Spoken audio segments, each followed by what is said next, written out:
Most people crack at the first real test.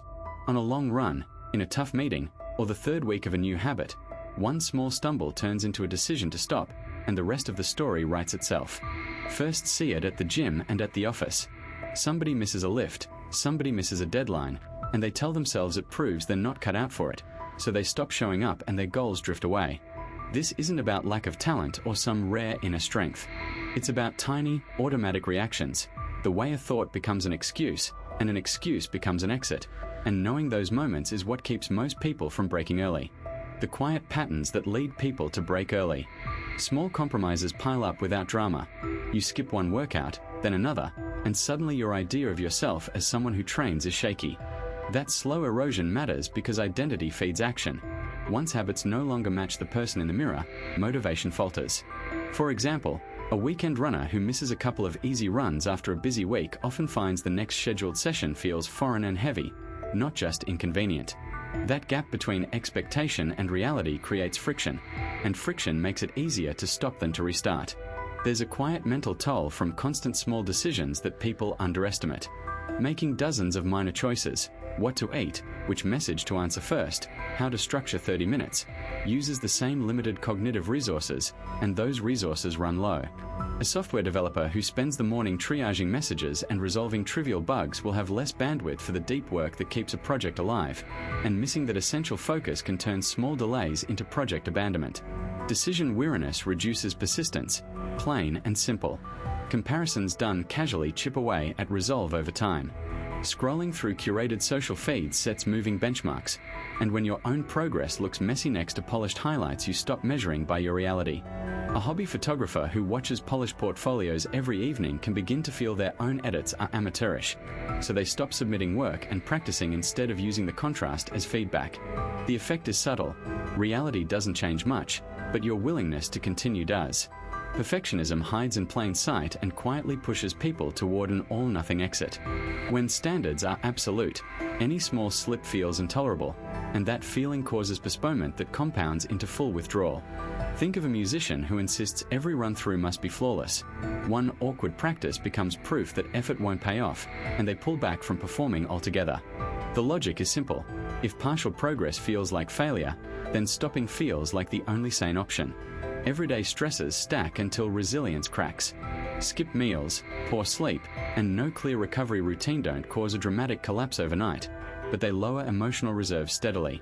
A new parent juggling night wakings and a job may find creative energy evaporating, and projects that once excited them feel impossible, not because the project changed, but because their capacity did. The cumulative nature of these microstresses means people often quit early for reasons that look small from the outside but are decisive from the inside. How small decisions create losing momentum.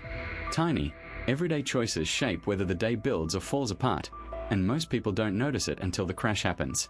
Hit snooze and you get 10 extra minutes of sleep, but then you're rushed, skipping breakfast and juggling shoes while scanning emails. That scramble makes the first decisions of the day shaky, and shaky first decisions make the next ones harder. Momentum dies in the small openings. A shaky morning spreads into low focus at work, missed deadlines, and an early exit from tasks that would have been manageable with a clearer start. A single glance at your phone can change a whole afternoon. You open one notification and the scroll turns into a half-hour detour. The task you return to feels harder than it did 20 minutes earlier. Attention is a fragile thing, and every interruption creates sticky friction that slows you down. Decision fatigue compounds this. All those tiny choices, reply now or later, check this link or close it, nibble at willpower so later, when something important demands effort, you're already low on reserves and more likely to quit. Saying yes to small favors adds up faster than you think.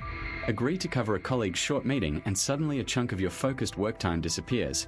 Say yes to one extra revision and your evening plan collapses. Each concession pulls deadlines in, increases stress, and forces hurried, lower quality work. The consequence is a steady erosion of standards and an accumulated backlog that breeds discouragement.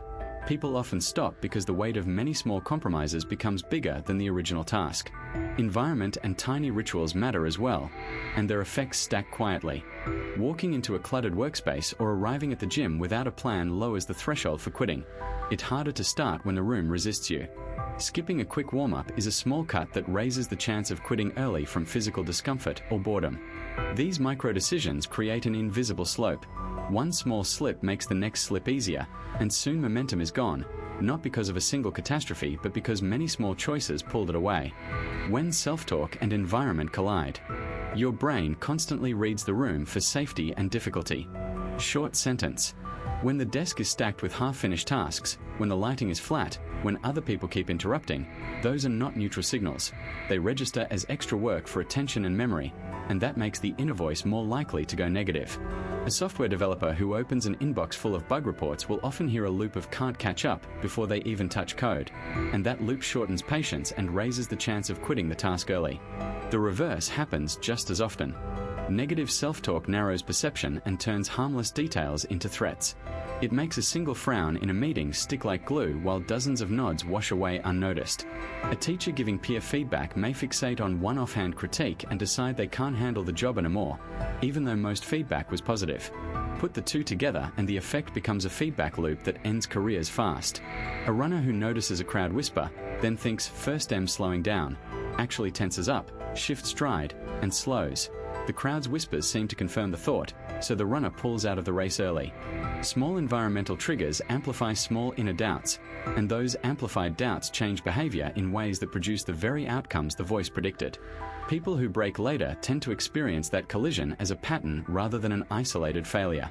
They describe making minor shifts, choosing a seat that faces fewer distractions, organizing notes so the to-do list doesn't stare back, leaving a window open for daylight, and then noticing the internal monologue soften. A novelist who keeps a stack of finished drafts on a visible shelf reports that seeing completed work quiets the not good enough voice, making longer writing sessions possible. The collision is practical and mundane. It doesn't require dramatic willpower. It often comes down to which cues the brain is allowed to use and which stories it tells about them. When the room keeps supplying evidence for a negative narrative, most people stop trying sooner than they would in a calmer setting. And when the narrative keeps scanning the environment for proof of failure, even supportive settings can feel unsafe. Stories from the ground, everyday breakdowns and comebacks. Small repeated stresses chip away at focus and patience until the smallest thing feels enormous. Decision fatigue and cognitive load are real phenomena, and you can see them play out in ordinary workplaces. A customer service agent who answers back-to-back complaints all morning starts missing details and snaps at a caller by noon. The snapping follows predictably from exhaustion. Mistakes pile up, the supervisor flags performance, and what began as a single rough hour becomes a cascading loss of confidence. That agent might take sick leave the next week, not because they suddenly decided to quit, but because the steady drip of stress eroded the mental bandwidth they needed to cope. Take a storefront owner who wakes to find the espresso machine dead on a Saturday. The lights are on. The line is forming. Panic sets in. The cause is simple: a concrete failure at a high-pressure moment. It amplifies fatigue and self-doubt. One owner slams the counter and considers closing early, imagining the customer's disappointment translating into ruin.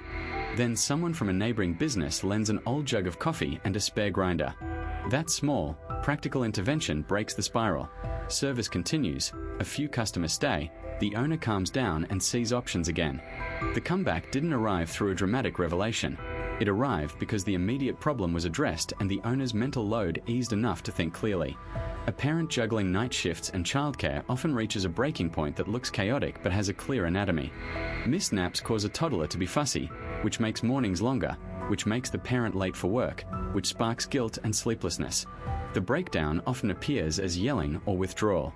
The effect is magnified when the parent interprets the moment as proof of personal failure rather than a temporary overload. One single neighbor offering to watch the child for 2 hours made a big difference for someone first know. She slept, returned calmer, and handled the week differently. That temporary pause didn't fix every problem, but it stopped the immediate dominoes from falling. Athletes show the same pattern in a different key. An amateur runner pulls a calf in the middle of a training block, and the inner voice quickly goes from strategy to self-judgment. Pain plus a fragile mindset equals early retirement from the goal. But practical steps change the story. A peer recommends cross-training, a physiotherapist suggests a modified plan, and a small, measurable improvement in mobility restores belief. The comeback often begins with a tiny win, a painless 5-minute session, a confident stride, which then restores routine and attention. Across these scenes, the same mechanism appears. Chronic friction wears down decision-making and elevates threat signals, and that combination makes small setbacks look like catastrophe. Comebacks tend to start not with grand gestures but with concrete, local fixes that reduce pressure and restore the ability to think and act. When someone borrows a tool, accepts a short favor, or experiences a small success, their mental bandwidth rebounds and so does their capacity to persist. Simple, realistic shifts that strengthen mental stamina. It's easy to notice that attention dwindles after long stretches of shallow work. When the inbox rules the day and tasks are chopped into tiny, reactive pieces, people end up exhausted and still behind, and that constant switching fractures the ability to stay with hard problems. A concrete example is an office worker who scrolls through messages between half-finished reports and then sits down to write a proposal feeling scattered. The result is longer work time and more mistakes. Small shifts, like grouping similar tasks into uninterrupted stretches and slipping in brief, low-effort breaks, let the mind settle and build momentum without wearing itself out. People also lean hard on willpower when energy dips. Relying on a momentary burst of grit to finish a draining task tends to backfire because decision fatigue makes each choice harder than the last, so the last hour feels impossible even if the task is manageable. A teacher who grades papers late at night after a day of teaching finds their standards slipping, while moving grading to a naturally higher energy part of the day often shortens the process and reduces second guessing. Cutting down the number of small decisions, setting up consistent defaults for meals, clothes, and work routines, reduces the need for willpower and frees energy for the tasks that truly require it. Perfectionism hides behind tiny details and eats momentum. When goals are vague or framed around ideal outcomes, the brain treats the work as endless and stalls, which leads to procrastination masquerading as preparation. Consider a novelist who keeps rewriting the same paragraph because the chapter isn't right yet, breaking the task into simple, trackable milestones, like drafting one scene or listing 3 plot beats, turns vague pressure into manageable steps and keeps forward motion. Those checkpoints act like checkpoints on a hike. They make progress visible and conserve the mental energy that would otherwise be spent on self-doubt. Many forget that the body sets the limits for the mind. Low hydration, skipped meals, and long hours sitting change how attention and persistence feel, and then people assume the problem is laziness rather than physiology. A software developer who takes short walks between intense coding sessions and eats a balanced snack when focus fades usually reports clearer thinking and fewer crashes than someone who skips breaks and snacks on candy. Simple, realistic changes, regular movement, steady hydration, and modest adjustments to sleep or meal timing create a platform where mental stamina can actually grow. You've seen people fold at the first real difficulty. Small slip-ups turn into stories that justify quitting because a weak mental attitude treats setbacks like endings. We broke down how unclear standards, fragile identity, and missing routines cause that, and how setting non-negotiables, repeating small wins, and designing tiny habits reverse the drift. Maybe you've been there yourself after one bad day. Missing a single run, skipping an email, or blowing a budget becomes proof that first not consistent, and that belief makes the next decision easier to skip, which then compounds into weeks of nothing. It's tempting to let that be the final chapter.